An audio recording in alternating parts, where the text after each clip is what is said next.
Seorang pria terbangun dari tumpukan pasir. Tubuhnya tertusuk ranting. Dengan menahan sakit, ia berdiri dan segera memeriksa sekeliling, berusaha mengenali arah menuju lokasi yang disebut Gunung Emas, tempat yang selama ini ia cari. Meski terluka parah, ia memaksa merangkak ke sana. Saat melihat kilauan emas, ia baru berani maju lebih jauh. Dalam keadaan hampir pingsan, Rocky mencabut ranting dari tubuhnya. Ia kemudian membalut luka dengan kain seadanya, menekan pendarahan yang keluar, lalu menyalakan api. Dengan tutup kaleng yang dipanaskan hingga merah, ia membakar luka itu untuk menghentikan pendarahan.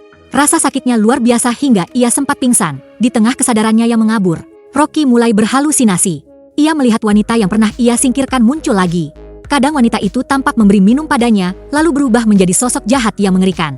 Rasa ngeri makin menjadi ketika seekor kalajengking beracun merayap masuk ke luka terbuka di tubuhnya. Rocky hanya ingin kembali ke Gunung Emas, tempat ia menyimpan harapan terakhir. Di saat genting, rekannya menelpon melalui satelit dan mengatakan akan segera datang, meminta Rocky menjaga lokasi emas itu.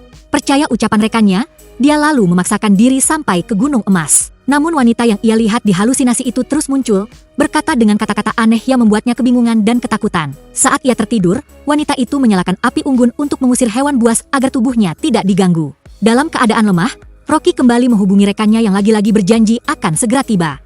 Dia tetap percaya meski waktunya sudah hampir habis. Api unggun pun mulai padam, kawanan hewan liar yang mengitari mereka makin mendekat. Tenaga Rocky benar-benar habis. Dengan sisa kekuatan, ia kembali menelpon, namun kali ini tidak ada jawaban. Baru saat itu Rocky menyadari semuanya hanyalah jebakan rekannya. Ia sudah dijadikan umpan demi emas itu. Kawanan hewan akhirnya menyerangnya.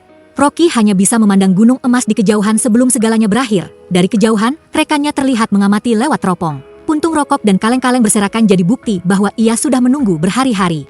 Setelah Rocky benar-benar tak berdaya, rekannya mendatangkan alat berat untuk menggali emas. Namun tiba-tiba, anak panah menembus tubuhnya. Ternyata wanita yang disingkirkan Nick dulu masih ada, mengintai dari balik bukit. Akhirnya, keserakahan menghancurkan semuanya. Harta yang begitu besar justru jadi milik orang lain. Cerita pun berakhir di situ.